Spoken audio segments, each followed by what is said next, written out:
கிறிஸ்துவுக்குள் பிரியமான சகோதர சகோதரிகளே, மனுக்குலத்தின் துன்பமயமான சாபம் பூமிக்கு ஏற்பட்ட துயரமான சம்பவம்.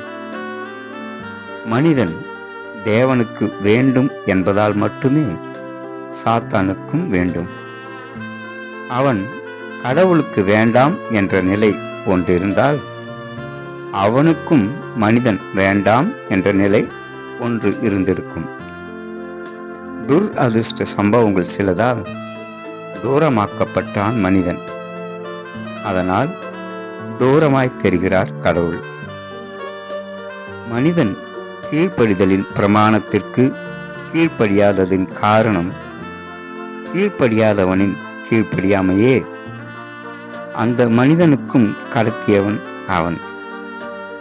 அதனால் பூமி அவனுக்கு கீழே இன்னும் படிந்திருக்கிறது.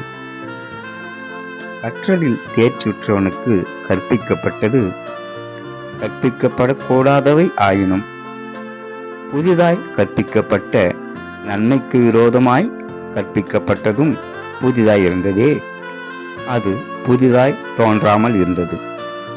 ஆனால் அது புதிதாய் தோன்றினது.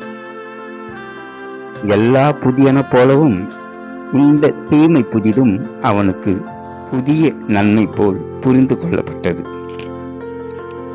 எல்லாவற்றையும் புதியனவாய் ஏவாள் கண்டதன் காரணங்கள் கடவுள் தந்த பார்வையை விட இன்பமான ஒரு பார்வை உண்டு என நம்பினாள்.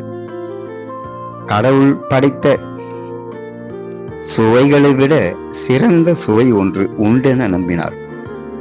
சாவீர்கள் என்று வாழ்க்கையின் முற்றுப்புள்ளியை வலியுறுத்தினார் தேவன்.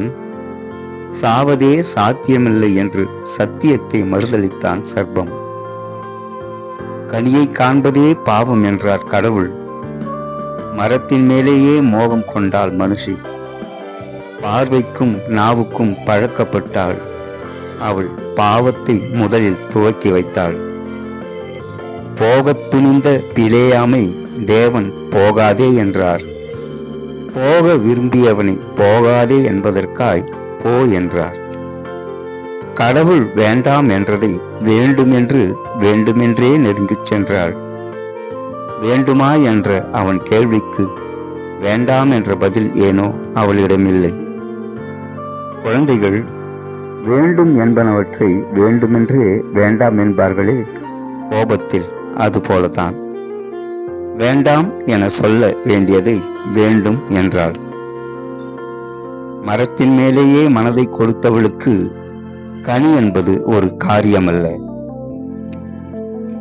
தேவன் படைத்த தூய உலகில் தவிர்க்க வேண்டியது என இருந்தது ஒரே ஒன்று மட்டும்தான்.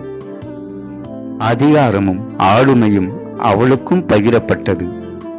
அவள் ஆசைப்படாதே என்றதின் மேல்தான் ஆசை கொண்டாள். ஆச்சரியம், அவள் உண்ட பின்னும் உயிரோடு இருந்தாள்.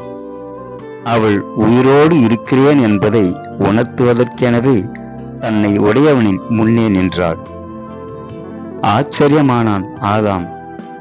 பிறப்பித்தவர் சொன்னதெல்லாம் பிழை என நினைத்தான். ஆசை நாயகி அழியாமல் அப்படியே இருக்கிறாள் முழுமையாக.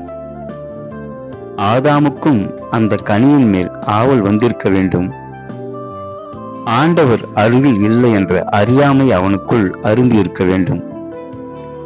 சுவைத்தான், சூழ்நிலையை மறந்தான். ஒரு கணப்பொழுதில் ஒளியை இழந்தான். மறுகணப்புக்கும் நேரமின்றி மகிமை இழந்தான். சடுதியாக தேவ சாயலை இழந்தான். முள்ளும் குறுக்கும் முளைவிட தயாராயிருந்தது.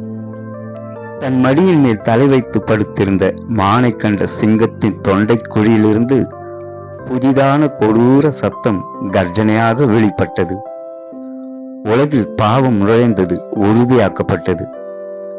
பாம்பு ஒன்று முழுதாக தவளையை விழுங்கி தன் தாடையை சரி செய்து கொண்டது.